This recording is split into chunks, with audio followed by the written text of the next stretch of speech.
신의 또 다른 중요한 요인은 이른바 내로남불입니다. 우리 정당들은 은행이 불일치할 때가 많고 이전과 이후가 다르고 여당일 때와 야당일 때가 다릅니다. 양당 공히 이런 현상이 있지만은 특히 민주당에게서 두드러집니다. 강준만 전 교수는 민주당 내로남불 사례를 일일이 정리하다가 중도에 그만두고 말았다.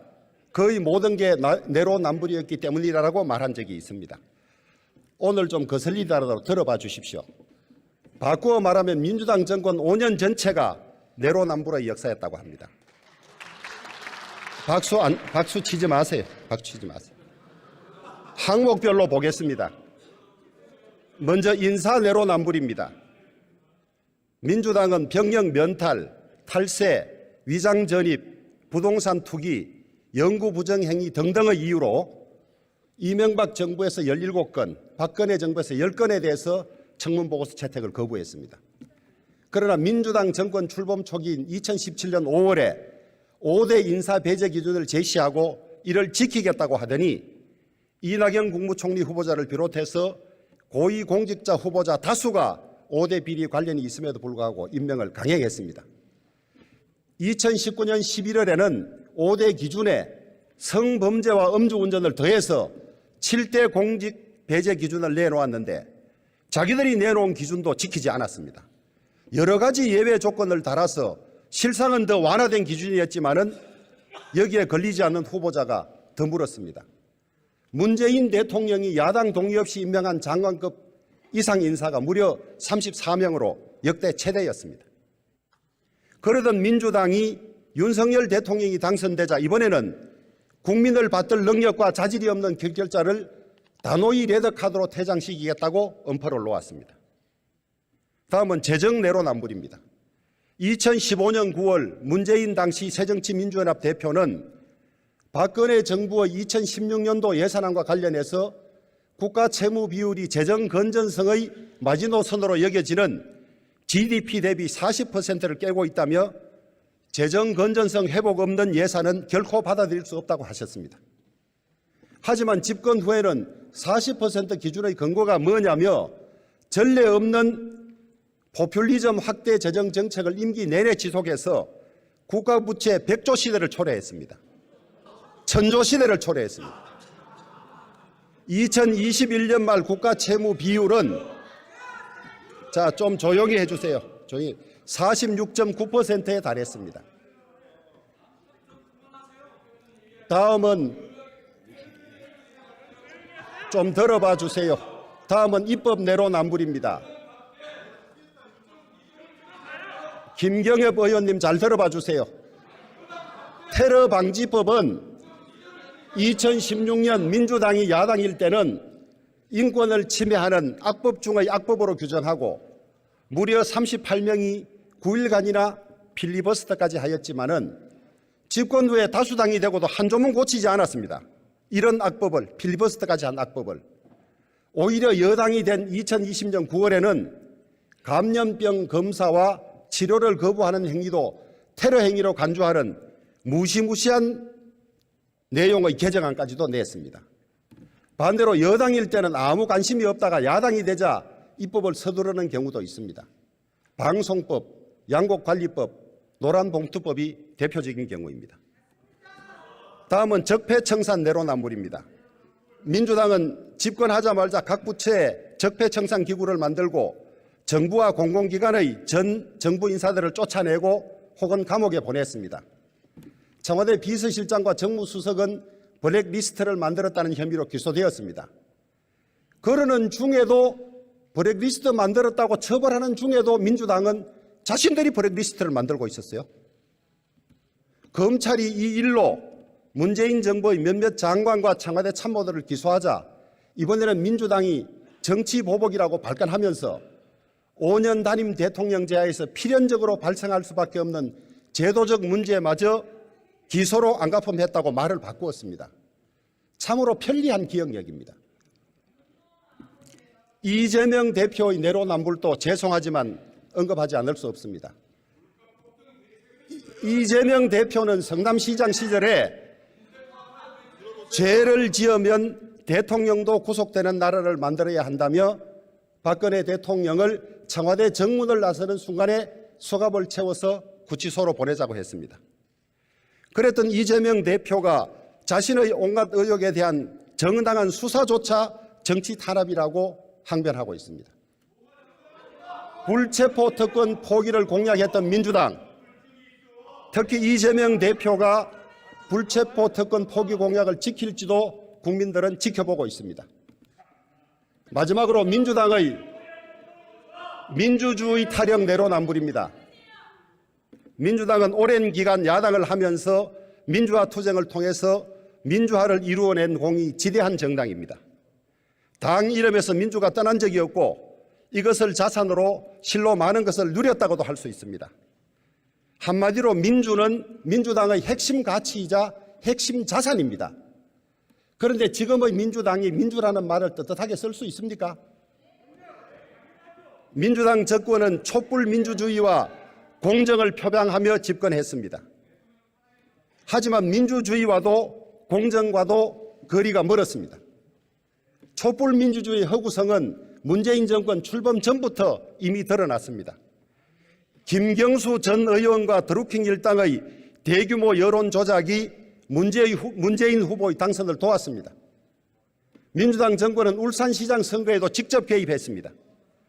문재인 대통령의 30년 지기 송철호 후보를 당선시키기 위해서 청와대 비서실 8개 조직이 나서서 당시 김기현 울산시장을 억지 수사하고 송철호 후보의 당내 경쟁자를 매수하는 한편 송철호 후보에게 선거 공약까지 만들어 주었습니다.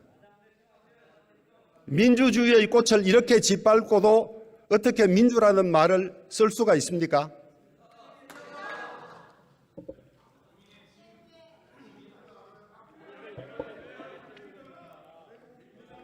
저는 어제 존경하는 박홍근 원내대표님의 연설 중에서 우리가 경청해야 할 부분도 많았지만은 국민이 일군 민주주의 붕괴라는 말씀을 듣고는 이렇게 인식의 차이가 크다는데 깜짝 놀랐습니다. 민주주의를 떠받치는 중요한 기둥은 독립적 사법부의 존재입니다. 하지만 김명수 대법원장 체제 하에서 사법부는 독립성을 잃고 행정부의 시녀가 되고 정치판이 되었습니다. 법치주의는 광범위하게 훼손되었습니다. 한때 참여연대와 민변의 회원이었던 권경애 변호사는 민주당 정권 시기를 무법의 시간이라고 불렀습니다. 김명수 대법원장은 대한민국 사법부를 이끌 사법행정 경륜이나 법원의 독립성, 중립성에 대한 신념도 부족한 사람입니다. 재판은 공정해야 할 뿐만 아니라 공정하다고 보여져야 합니다. 그런데 김명수 대법원장은 우리법연구회, 국제인권법연구회 출신들로 사법부 내 파벌을 조성했을 뿐만 아니라 그들을 능력과 관계없이 요직에 발탁하였습니다. 김명수 대법원장은 이례적으로 대법관 경력 없이 대법원장이 된 사람으로 여러 차례 거짓말과 부적절한 행동으로 사법부의 명예를 훼손했고 법원장 추천제, 판사 승진제 폐지로 법원을 망가뜨려 놓았습니다. 서울중앙지법 김미리 판사와 함께 청와대의 울산시장 선거 개입 사건 등에 대한 재판을 엄청나게 지연시켜서 정의의 실현을 늦추었습니다. 조국 사태는 민주당 정권의 모든 국정 철학이 기만임을 남김없이 드러냈습니다. 조국 일가의 범죄는 모든 국민에게 깊은 분노와 좌절감을 안겼습니다. 송영길 대표가 사과까지 했습니다. 조국 일가를 맹목적으로 옹호하는 친문 세력의 행태는 더욱 놀라운 것이었습니다. 정권에 대한 현재와 장래의 검찰 수사를 막으려고 검찰 자체를 파괴하려 했습니다. 조국 법무부 장관의 후미였던 추미애 박범계 장관이 그 역할을 떠맡았습니다. 대한민국 75년 역사상 전례가 단 한 번밖에 없었던 수사지휘권 행사를 4차례나 남발하며 검찰을 난도질했습니다. 특히 박범계 장관은 저는 법무부 장관이기에 앞서 여당의 국회의원이라고 말해서 대한민국의 장관이기보다는 친문 세력의 천병임을 스스로 언급했습니다.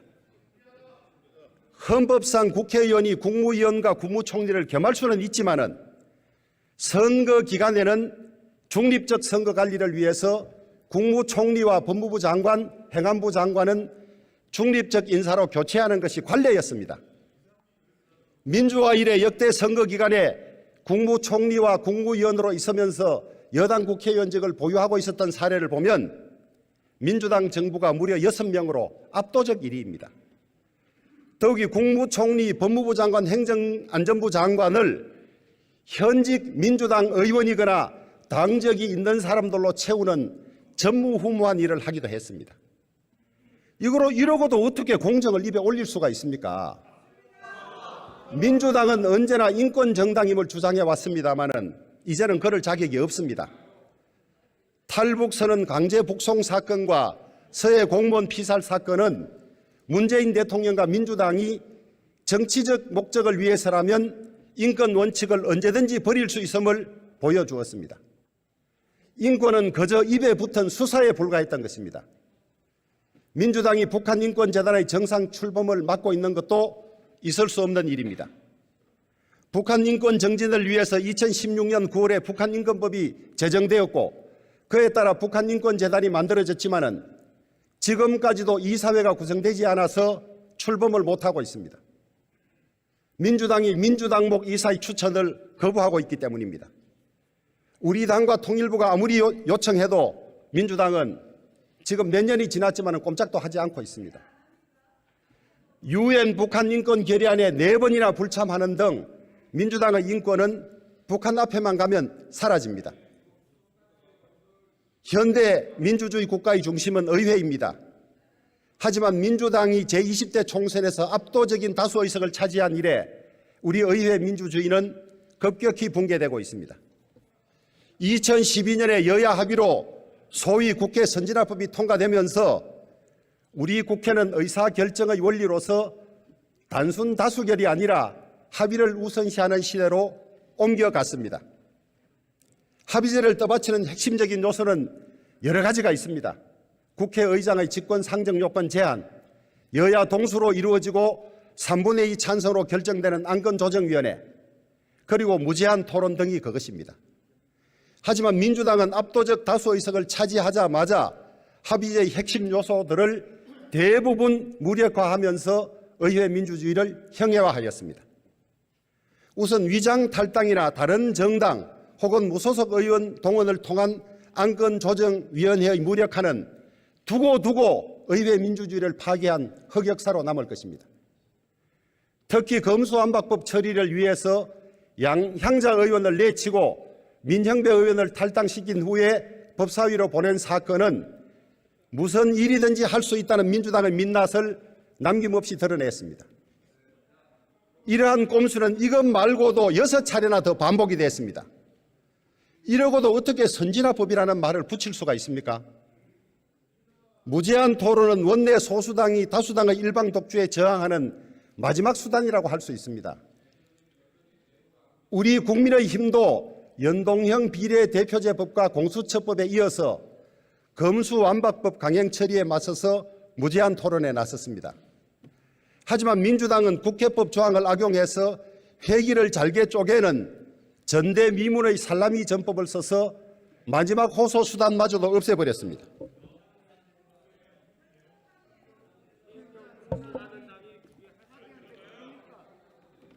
민주주의는 자제와 관용으로 유지된다고 합니다. 민주당은 자제와 관용은커녕 왜곡과 경강부회로 법치주의를 형해화시키고 있습니다. 정치는 믿을 신자 한자에서 출발한다고 합니다. 한마디 말이 맞지 않으면 나머지 1000마디 말이 무슨 소용이 있겠습니까? 우리 국회가 신을 회복하는 것이 저는 국민 신뢰를 회복하는 지름길이라고 생각합니다.